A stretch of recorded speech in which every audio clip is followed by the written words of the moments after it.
Good morning सभी को।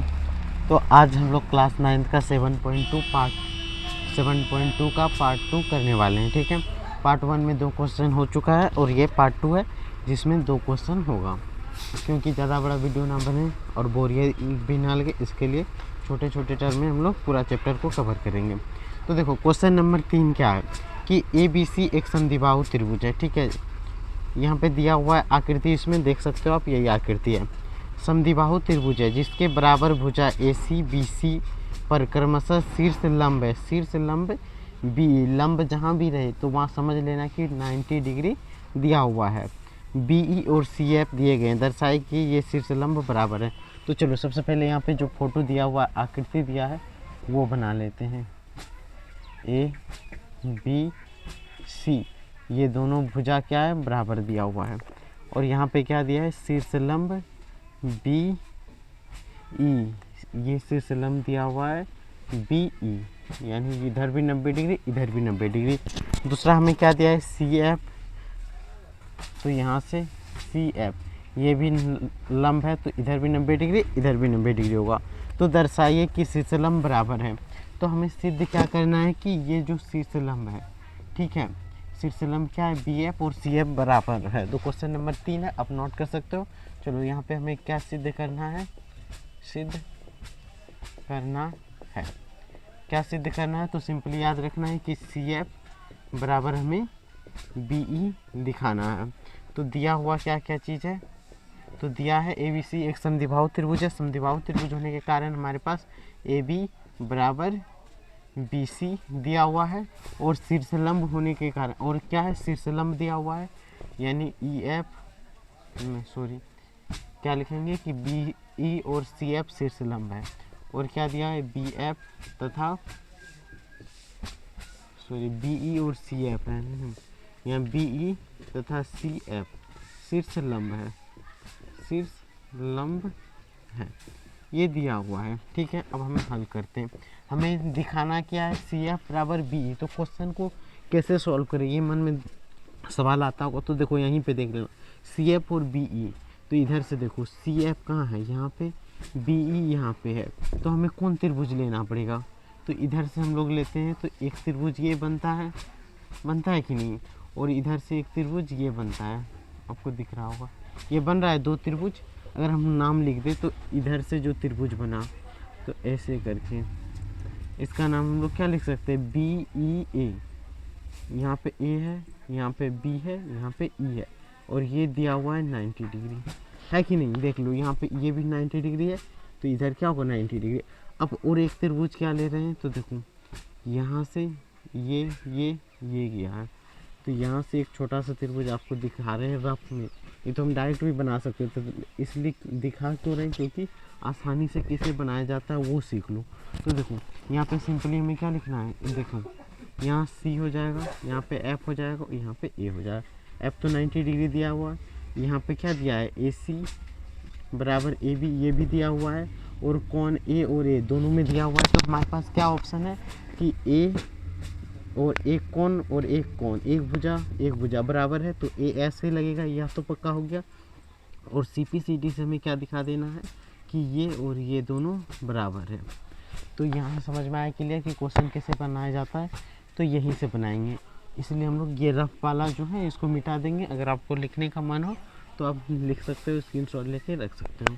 तो चलो सिंपली हम लोग क्या लिखेंगे कि त्रिभुज किस में ले रहे हैं, A, इधर से क्या होगा AEB त्रिभुज, AEB तथा त्रिभुज इधर से क्या हो जाएगा AFC में। ठीक है, अब देख लो क्या क्या है। फर्स्ट A कौन दोनों में है, तो लिख सकते हैं कौन A बराबर कौन A। जब दोनों में रहे तो उसको क्या बोलते हैं, उभयनिष्ठ। तो यहाँ पे लिख सकते हैं उभयनिष्ठ है। ठीक है, बाकी हमारे पास क्या दिया हुआ है, तो AC इधर दिया हुआ है AB बराबर AC, ये तो दिया हुआ है, तो इसको तो हम लोग आराम से लिखेंगे कि ये दिया हुआ है। अब दूसरा क्या है, तो कौन AEB, कौन AEB बराबर कौन क्या हो जाएगा, इधर से AFC, और ये क्यों हुआ, तो लंब के कारण, तो यहाँ से देखो ए एस ए आ गया, तो यहाँ से सिंपली हम लोग लिख सकते हैं त्रिभुज ए ई बी सार्वगणसम होगा त्रिभुज ए एफ सी। किससे होगा? ए एस ए से, तो यहाँ लिख सकते हैं ए एस ए सार्वगण समता से। जब ये त्रिभुज सार्वगण सम हो गया तो इसके संगत भाग भी बराबर होना चाहिए, होता है कि नहीं? तो इसके संगत भाग में क्या है? बी ई और एफ सी। तो यहाँ लिख सकते हैं कि बी ई बराबर एफ सी। तो सिंपल इधर लिखते हैं सी एफ। इन होगा, किससे होगा बताओ कमेंट में? सी पी सी टी से। अगर समझ में आ रहा है तो कमेंट जरूर करना है, ठीक है? तो यही हमें प्रूव करके देना था, तो यही प्रूव हो गया, ठीक है? ये समझ में आया तो चैनल को लाइक और सब्सक्राइब जरूर करना है। तो देखो अब हम लोग क्वेश्चन नंबर 4 को बनाते हैं। तो इसको आप एक बार देख लो या कॉपी में लिख लो, नोट कर लो या स्क्रीनशॉट लेके रख सकते हो, ठीक है?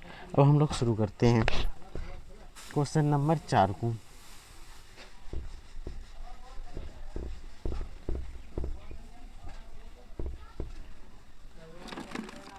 देखो क्वेश्चन नंबर 4 क्या दिया हुआ है कि त्रिभुज ए बी सी एक त्रिभुज है जिसमें ए सी ए बी पर खींचा गया शीर्षलंब बी ई बराबर सी एफ बराबर है। तो जस्ट इसका उल्टा है, ठीक है? तो दर्शाइए ये। तो फोटो पहले बना लेते हैं जो दिया हुआ है। यहाँ पे दिया है A B C, same photo दिया था, बेकार मिटा दी नहीं तो एफ। यही है, ये और ये आपस में बराबर है। तो हमें सिद्ध करना है कि त्रिभुज ए बी ई सर्वगणसम। तो चलो सबसे पहले हम लोग सिद्ध क्या करना है वो चीज़ लिख लेते हैं, तब जाके क्वेश्चन को समझेंगे।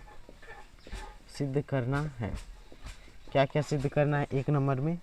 तो देखो त्रिभुज ए बी सी सार्वगणसम है त्रिभुज ए सी एफ, यही।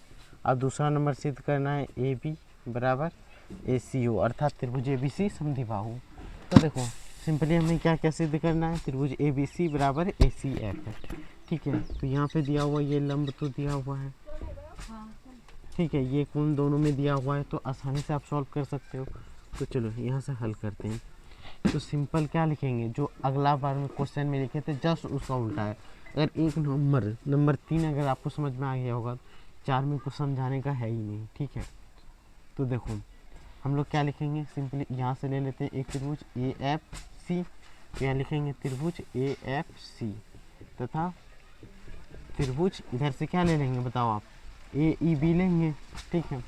ए ई बी यही होगा, ठीक है? अब आप कमेंट में बताते रहना ताकि देखते हैं आपको समझ में आ रहा है कि नहीं। कमेंट में बताओगे क्या होगा कि कॉन्फिडेंस बढ़ेगा और जो मैं लिखूँगा। तो सबसे पहले देख लो आप, एक कोण, एक दो कोण और एक भुजा। तो बताओ सबसे पहले कौन सा कोण लिखें? आप कमेंट बॉक्स में बताओ। तो ये कोण तो दोनों में दिया हुआ है, तो ए लिख सकते हैं। तो यहाँ लिखें कोण ए बराबर कोण ए, दोनों में है तो यहाँ पे लिख सकते हैं ये कॉमन है। क्या है? कॉमन है। उभयनिष्ठ दिया हुआ है, ठीक है? अब दूसरा हमें क्या लिखना चाहिए? कमेंट में बताओ कौन सा भुजा लेंगे? ये बताओ आप कौन सा साइड होगा? अगर पता चल रहा है तो बताओ, नहीं चल रहा है तो देखो इस त्रिभुज में ए एफ सी में क्या होगा? एफ सी बराबर बी ई होगा। तो यहाँ लिख सकते हैं एफ सी बराबर बी ई। और ये क्या है? तो दिया है, ये दिया हुआ है। बाकी हमारे पास क्या है? एक कोण इस त्रिभुज में इधर से कोण एफ ए एफ सी। तो यहाँ से क्या लिख सकते हैं? कोण ए एफ सी बराबर कोण इधर से क्या लिख सकते हैं? ए ई बी। कोण ए ई बी बराबर 90 डिग्री किससे होगा? लंब से। तो ये बराबर हो गया। तो अब क्या है हमारे पास? अब तो त्रिभुज सर्वगणसम हो गया। ए एफ सी सर्वगणसम है त्रिभुज ए ई बी। यही त्रिभुज हमें क्या है? सर्वगणसम करके दिखाना था। A B E सर्वगणसम A F C दिखाना था और ये सर्वगणसम हो गया किससे? ए, फिर यहाँ एस भुजा है तो एस, फिर यहाँ कौन है तो ए। इससे ये सार्वगणसम हो गया। जैसे ही सार्वगणसम हो गया, ठीक है, तो हम लोग लिख सकते हैं कि ए बी बराबर ए सी। देख लो ये त्रिभुज में ऐसे है, तो इस त्रिभुज में ए बी आ गया। अब यहाँ से देखो इधर वाला त्रिभुज में ये पूरा भुजा ए सी आ गया, तो ए बी बराबर ए सी किससे होगा, सी पी सी टी से, सर्वगन समत्रिभुज के संगत भाग से। तो 1 नंबर यहाँ आ गया, 2 नंबर यहाँ आंसर आ गया, तो ये हो गया प्रूव। तो ये क्वेश्चन 2 कंप्लीट हो गया। अगर दोनों क्वेश्चन समझ में आ गया हो तो लाइक और चैनल को सब्सक्राइब कर लेना है, ठीक है। तो अब हम लोग नेक्स्ट पार्ट 3 में करेंगे फिर 2 क्वेश्चन, और पार्ट 4 में ये पूरा चैप्टर समाप्त हो जाएगा, ठीक है।